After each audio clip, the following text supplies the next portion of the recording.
नमस्कार, मैं रविश कुमार। 624 लोगों की मौत हो गई है और 9,311 मामले दर्ज हो चुके हैं। स्वाइन फ्लू गुजरात, राजस्थान, मध्य प्रदेश, दिल्ली, महाराष्ट्र के कस्बों से लेकर जिलों तक से रिपोर्ट होने लगा है।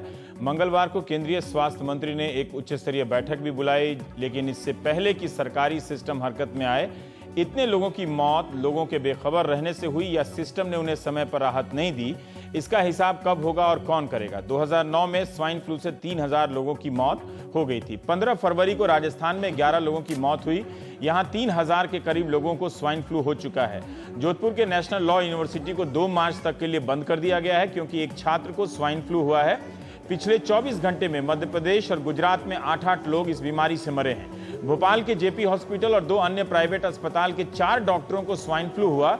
दिल्ली में भी डॉक्टर इसकी चपेट में आए हैं, मगर दिल्ली और तमिलनाडु में भी स्वाइन फ्लू फैला है। हालांकि इन 2 राज्यों में मरने वालों की संख्या काफी कम है, शायद इसलिए कि लोग इस बीमारी के लक्षण और उपचार को लेकर जागरूक हैं। इसका मतलब यह हुआ कि अगर हम सामान्य से सामान्य जन को इसके प्रति जागरूक कर दें तो काफी लोगों की जान बचाई जा सकती है।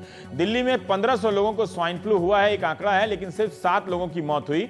हम किसी की मौत की त्रासदी को गिनती से कम नहीं कर सकते, पर समय पर इलाज से जान बच सकती है। इस बीमारी से अभी पता चल रहा है कि हमारे अस्पतालों की हालत कैसी है। डॉक्टर और दवाओं की उपलब्धता और खासकर आईसीयू की संख्या को लेकर भी सच्चाई सामने आ रही है।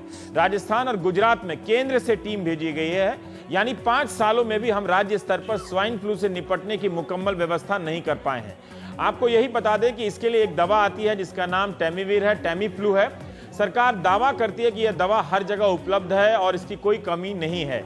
इसी के साथ आपने टीवी स्क्रीन पर स्वाइन फ्लू मरीजों के साथ आ जा रहे लोगों को नकाब लगाए देख रहे हैं। कुछ लोगों ने सामान्य नकाब लगाए हैं जो 4 रुपए का आता है, इससे कुछ खास लाभ नहीं होता। आपको पता होना चाहिए कि इसके लिए खास मास्क होता है जिसे N95 कहते हैं। हमारी सहयोगी हर्षा कुमारी सिंह ने आज ये मास्क लगाकर बताया कि N95 मास्क विश्व स्वास्थ्य संगठन से प्रमाणित है।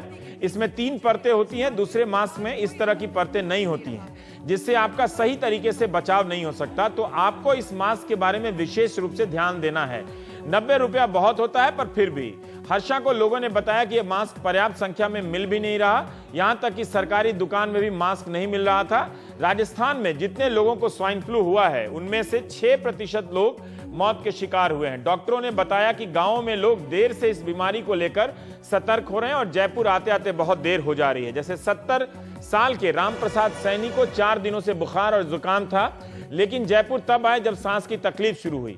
जयपुर में डॉक्टरों ने हर्षा को बताया कि पिछले 2 महीने में जितनी भी मौत हुई है उनमें से 2/3 भर्ती होने के 48 घंटे के भीतर हुई, यानी स्थिति खराब होने पर वे अस्पताल आए।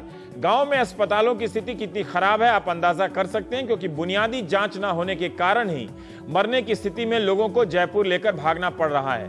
सवाई मानसिंह अस्पताल राजस्थान का एक बड़ा अस्पताल है, लेकिन यहां स्वाइन फ्लू से निपटने में मदद के लिए सफदरजंग अस्पताल से, दिल्ली के सफदरजंग अस्पताल से 3 सदस्यों की टीम भेजी गई है। बीमारी के लक्षण और बचाव के तरीकों पर भी हम प्राइम टाइम में बात करेंगे, लेकिन स्वाइन फ्लू है या नहीं, इसी की जांच में कई लोगों की जान जा रही है। सरकार अस्पताल में मुफ्त जांच की सुविधा उपलब्ध करा रही है, तो प्राइवेट लैब में आपको 5,000 से लेकर 9,000 तक रुपए देने पड़ रहे हैं। अभी तक यह साफ नहीं है कि सरकारी लैब में लोग ज्यादा जांच करवा रहे हैं या प्राइवेट लैब में, या और ज्यादा लैब इसकी जांच क्यों नहीं कर सकते। आज के टाइम्स ऑफ इंडिया में एक रिपोर्ट छपी है कि सामान्य बुखार, गले में खराश और खांसी में लोग स्वाइन फ्लू के टेस्ट करवा रहे हैं, जबकि तेज बुखार, बदन दर्द, नाक बहने पर ही स्वाइन फ्लू का टेस्ट होता था। डॉक्टरों का कहना कि हो सकता है कि कईयों को तेज बुखार ना हो मगर स्वाइन फ्लू हो। दस्त भी अब स्वाइन फ्लू के लक्षणों में कहीं कहीं जोड़ा गया है। इस बार लोग पहले ही टेस्ट करा लेना चाहते हैं क्योंकि वे जोखिम नहीं उठाना चाहते। सरकारी अस्पतालों में टेस्ट फ्री है, लेकिन सरकार द्वारा मान्यता प्राप्त प्राइवेट लैब काफी महंगे हैं। हालत यह है कि दिल्ली के प्राइवेट लैब में देश भर से सैंपल आ रहे हैं। लाल पैथ लैब, क्वेस्ट में 5,000 रुपए में टेस्ट हो रहे हैं, तो डैंग और लाइफलाइन में 9,000, SRS रेलीगेयर में 7,230 रुपए में टेस्ट हो रहे हैं। ये एक अनुमानित आंकड़ा है। ये इतना महंगा क्यों है, रेट में अंतर क्यों है, इस पर भी हम बात करेंगे। आज हम इस बीमारी के बारे में तो बात करेंगे ही, साथ ही यह समझने का प्रयास करेंगे कि इस तरह की बीमारी, महामारी जैसी स्थिति में जो बहुत लोगों को पकड़ती है, हमारा सरकारी तंत्र जिस तरह से कदम उठाता है पब्लिक हेल्थ को लेकर सूचना देने में और आपको बचाने में, क्या वो काफी है? क्या वो उन पैमानों पर खरा उतरता है जिससे एक सामान्य आदमी की जान बच सके? क्या आप ठीक ठीक उन बातों को समझ पाते हैं कि सरकार ये कह रही है, डॉक्टर ये कह रहे हैं, तो नहीं घबराना है, और हो जाए तो कहां जाना है? तमाम दिशा निर्देशों के बावजूद ऐसी स्थिति में किसी को अस्पताल में दाखिला मिलना आसान होता है क्या? ये भी एक बड़ी समस्या है। हम प्राइम टाइम में बात करेंगे। हर्षा हैं हमारे साथ जयपुर में एसएमएस हॉस्पिटल से। डॉक्टर एम वली साहब हैं, आप वरिष्ठ डॉक्टर हैं, राष्ट्रपति के भी डॉक्टर हैं, और दिल्ली में आप चिकित्सा के मसलों पर पब्लिक में बोलने के लिए जाने जाते हैं। डॉक्टर नवीन डैंग साहब हैं, आप डायरेक्टर हैं डैंग लैब्स के, एक प्रतिष्ठित लेबोरेटरी है आपकी। डॉक्टर इंदिरा बेहड़ा हैं, फिजिशियन हैं, और आप पब्लिक हेल्थ प्रैक्टिशनर हैं, मतलब इन सब मसलों पर आप बोलती रहती हैं। जल्दी से, इससे पहले कि हम कहीं और भटक जाएं, वली साहब और नवीन जी, आपसे, आप दोनों से, हमारे कोई दर्शक ये जानना चाहते हो कि कब हम समझे कि ये बुखार है और कब समझे कि हम स्वाइन फ्लू हैं, और क्या क्या हो तो उनको समझना चाहिए इस मौसम में। जो बदलता मौसम हम कहते हैं, बल्कि इससे 2 महीने पहले के जो परिप्रेक्ष्य है उसमें ये ज्यादा सत्य था कि उस मौसम में लोगों को इन्फ्लुएंजा लाइक बीमारी होती है, जिसको जुकाम, बुखार, खांसी, छाती में कभी कभी दर्द, सर में दर्द और ओकेजनली दस्त आना, जो कि आपने बड़ी अच्छी रिसर्च करके बताया, वो होता है। वो सब जो छपा है, वो बहुत जरूरी है ये बताना कि सबसे ज्यादा जो अहम है वो कोई भी बुखार आना स्वाइन फ्लू नहीं होता।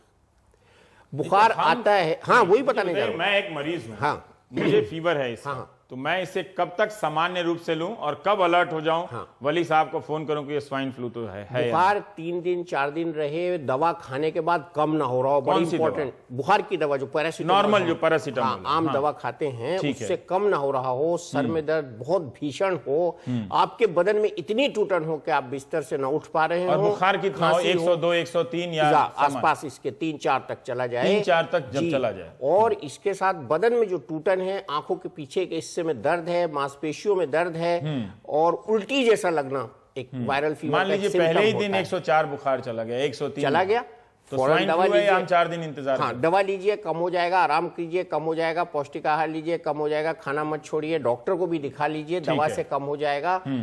चांसेस है 99% ये स्वाइन फ्लू नहीं है।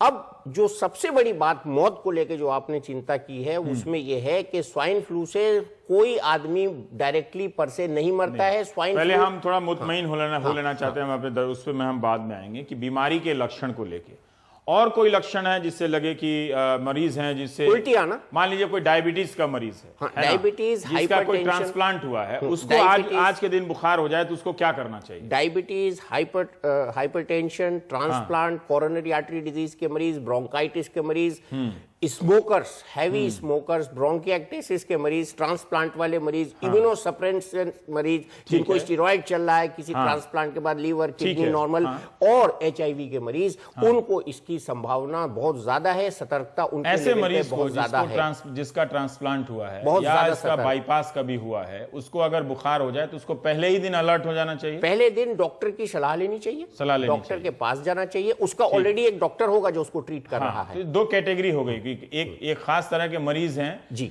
जिनको 4 दिन इंतजार नहीं करना है, और एक सामान्य लोग हैं जो ज्यादा इंतजार कर सकते हैं। अलर्ट उम्र के हिसाब से अलर्ट होने का पैमाना 60 के ऊपर, 5 के नीचे। 5 के नीचे अगर बहुत छोटा बच्चा है तो तुरंत अस्पताल लेकर एल्डरली पीपल, और प्रेग्नेंट लेडीज, और हमारे जैसे लोग हैं तो दफ्तर आइए, मतलब बुखार के बहाने छुट्टी नहीं मिलेगी। नहीं, छुट्टी आपको मिलेगी, छुट्टी नहीं होगी तो जरूर मिलेगी। प्रेग्नेंट लेडीज, ठीक है। डॉक्टर डैंग, मैं ये थोड़ा सा जानना चाहता हूं कि आपके लैब में अभी उसमें जो लोग आ रहे हैं वो किस तरह के लोग हैं? क्या उन्हें ठीक ठीक सूचना है इस बीमारी के बारे में, या उनके डॉक्टर ने कहा है कि आप ये टेस्ट फलाने जगह से करा लाइए, या वो अपनी जगह से कराना चाहते हैं कि नहीं आप ये टेस्ट कर लीजिए, हम श्योर होना चाहते हैं सर आपसे? पहले तो मैं एक चीज ऐड करना चाहूंगा जो डॉक्टर वली ने ऐड करी, कि इस फीवर के साथ रेस्पिरेटरी सिम्टम्स भी होना आवश्यक है। जैसे खांसी, जुकाम, खांसी ज्यादा या सामान्य, जैसे मैं अभी खांसी, नहीं ज्यादा, जैसे आप खांसी कर रहे हैं इससे ज्यादा, जुकाम, छींके आना, छाती में घुटन होना, ये और लक्षण है जो कि काफी आवश्यक है इसके साथ होने के लिए, इन एडिशन टू जो डॉक्टर वली ने कहे। बिल्कुल ठीक। जो मेरे पास जो मरीज आते हैं, मेरा एक स्टैंड अलोन सेंटर है, एंड मेनली जो लोग आ रहे हैं वो खुद आते हैं, कम आते हैं जो कि डॉक्टर ने प्रिस्क्राइब कर गया हो, क्योंकि अनफॉर्चुनेटली एक kind of panic scene create हो चुका है, जो कि मैं हाथ जोड़ के निवेदन करता हूं अपने दिल्ली और पूरे भारतवर्ष के लोगों को कि पैनिक नहीं हो, अपनी बीमारी को ठीक तरह से समझें, उसके बाद जब आवश्यकता हो, जैसे डॉक्टर वली ने डिस्क्राइब किया, जब ही टेस्ट कराएं। पर सर ये किस तरह के लोग हैं इकोनॉमिक या एजुकेशनल प्रोफाइल से बिना डॉक्टर से चेक किए हुए आपके लैब में पहुंच गए कि हमारा जल्दी से टेस्ट कीजिए? बहुत ऐसे आते हैं, लेकिन मेरी लैब में मैं हर समय वहां पर होता हूं, मैं काफी लोगों की सलाह भी देता हूं, खुद बात करता हूं, कहता हूं कि टेस्ट कराने की आवश्यकता नहीं है, नेशनल रिसोर्सेज वेस्ट करने की कोई आवश्यकता नहीं है। अगर आपके 2 सिम्टम्स हो, पहले आप जाकर अपने डॉक्टर को दिखाइए, अगर आपके डॉक्टर बोले कि टेस्ट की आवश्यकता है, जब ही आगे कराइएगा। आपने ये बात क्यों कही कि नेशनल रिसोर्स वेस्ट करने की जरूरत नहीं? क्योंकि जैसे आप देख रहे हैं, बहुत अच्छा आपने पॉइंट पकड़ा, हाँ, कि आपने जैसे अभी कहा पहले कि हमारे सरकारी अस्पतालों में टेस्ट फैसिलिटीज जो हैं वो काफी लिमिटेड है। ठीक है। तो इसलिए उन लोगों को प्राइवेट सेक्टर में जाना पड़ता है, एंड प्राइवेट सेक्टर में जाके टेस्ट कराना means spending a lot of money. और जो कि इकोनॉमिकली कॉम्प्रोमाइज्ड लोग हैं या मिडिल क्लास या लोअर क्लास लोग हैं, आई वुड रिक्वेस्ट देम कि जब भी टेस्ट कराएं जबकि आवश्यकता हो, अदरवाइज आवश्यकता के बगैर जस्ट बिकॉज कि उनको किसी ने कहा, जैसे आपने अभी बोला कि आपको थोड़ी सी खांसी है, जाके टेस्ट करा लूं, नहीं, कोई आवश्यकता नहीं है टेस्ट कराने की। टेस्ट जब भी कराएं जबकि एग्जैक्ट सिचुएशन डिमांड। ठीक है। मोहल्ले में किसी को हो जाता है ना, उसको पैनिक हो जाता है, साहब पड़ोस में चुके हुआ है या मेरी फैमिली में, जैसे एएमयू बंद हो गया, एएमयू बंद, ये अभी आपने लॉ यूनिवर्सिटी जो एनएलयू बताया आपने, ये सब नहीं होना चाहिए, आप कह रहे हैं? नहीं, बिल्कुल नहीं होना चाहिए। ऐसा बिल्कुल है, नहीं होना चाहिए। डॉक्टर साहब के पास जो लोग जाते हैं वो इसीलिए जाते हैं कि कहीं ये स्वाइन फ्लू तो नहीं है। हाँ, ये तो बहुत गलत धारणा हो गई ना, कहीं ये स्वाइन फ्लू तो नहीं है। स्वाइन फ्लू जब होगा, जब हम सस्पेक्ट करेंगे, इसमें बहुत फर्क है। ये बताइए कि आप दोनों की बातों से लग रहा है कि समझने में बहुत दिक्कत है। फिर ये दिक्कत क्यों है? 2009 से हम इस बीमारी के बारे में पब्लिक में बात कर रहे हैं। क्या सरकार जो गाइडलाइन दे रही है वो लोगों को के लिए पर्याप्त नहीं है, या हम जो बता रहे हैं या आप डॉक्टर लोग जो बता रहे हैं वो लोगों को संतुष्ट करने के लिए पर्याप्त नहीं है? क्योंकि वो दूसरी तरफ देख रहे हैं कि 600 से ज़्यादा लोगों की मौत हुई है। देखिए, जो आप नंबर कोट कर रहे हैं 600, ये ऑफ कोर्स हाई है, क्योंकि जल्दी जल्दी सब कुछ हो रहा है और सब लोग देख रहे हैं कि 600 लोग मर गए हैं, उनको पता नहीं है कि कैसे हो रहा है, क्या हो रहा है, अचानक सब कुछ सिम्टम्स वगैरह शुरू होते हैं। लेकिन ये पहले तो अवेयरनेस की बात है, मतलब जानकारी, ठीक है, डॉक्टर्स के, गवर्नमेंट ऑफिशियल्स के, मीडिया वालों के और पब्लिक के। डॉक्टर्स को ये सब पता होना चाहिए कि पहले तो इंडिया में हमें इम्यूनाइजेशन जैसे वैक्सीन्स वगैरह, इसकी सख्त ज़रूरत है, ठीक है। फ्लू, इन्फ्लुएंजा, स्वाइन फ्लू के वैक्सीन्स होते हैं जी। अच्छा। और जो एडल्ट इम्यूनाइजेशन है वो दुनिया भर में, मतलब जो एडल्ट्स को वैक्सीन देते हैं इससे बचाव करने के लिए, दुनिया भर में ये प्रैक्टिस फॉलो करते हैं, पहली बात।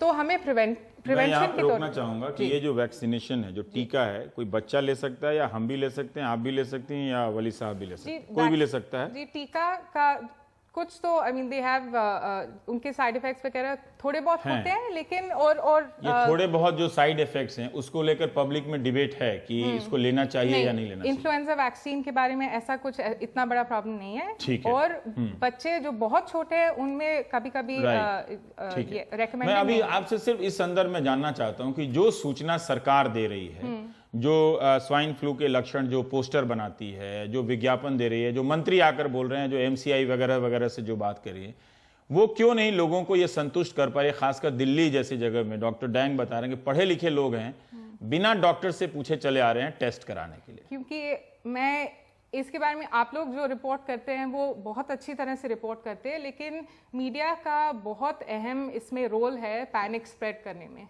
अच्छा। ठीक है, अगर आप लोग रोज रात को सिर्फ मौत के बारे में 600 मौत हुए हैं, 900 मौत हुए, रोज तो नहीं करता, मैं आज पहली बार कर रहा हूँ, क्योंकि वो कई लोग इनबॉक्स में घुस के उसमें ठेले जा रहे थे कि आप स्वाइन फ्लू छोड़ रहे हैं। अगर आप लोग आपकी पहुंच इतनी ज्यादा है और लोग आपकी बात सुनते हैं, मीडिया वालों की भी रिस्पॉन्सिबिलिटी। तो हम क्या करें? अगर जिस शहर में 100 लोग मर रहे हैं किसी बीमारी से, तो उसको रिपोर्ट ना करें? नहीं, आप रिपोर्ट कर दीजिए, लेकिन थोड़ा आपको एजुकेशन भी देना पड़ेगा। पर वो हम साथ साथ करते हैं। आज हम दिन भर चला रहे थे बीमारी के लक्षण क्या हैं और क्या करना चाहिए, ये भी हम बता रहे थे। तो अगर हम लोग और रिस्पॉन्सिबली दूसरे चैनल भी जरूर बता रहे होंगे, तो ऐसा नहीं है कि हाँ। अगर सब लोग अपनी जिम्मेदारी को ठीक से निभाएं और मैसेज जो है ठीक से बताए लोगों को कि ये सब आपके लक्षण हैं और इस हद तक आपको ये करना पड़ता है और या तो आपको डॉक्टर के पास जाना पड़ेगा या क्या करना पड़ेगा, तो लोगों को समझ आएगा। ऐसी बात नहीं है। और जो डॉक्टर टैंग कह रहे थे कि नेशनल रिसोर्सेज नहीं, तो लोग पैनिक करते हैं, फिर नेशनल रिसोर्सेज बर्बाद होते हैं, इसका भी ये अलग पॉइंट है। तो लोगों को समझना चाहिए कि वो जाएंगे, सब लोग अगर सबको खांसी और बुखार हो गया और वो लैब में गए और टेस्ट करवाने लगेंगे, तो ऐसा तो नहीं चलेगा। थोड़ा ऐसा नहीं चलेगा। स्ट्रीमलाइन करना पड़ेगा प्रोसेस को।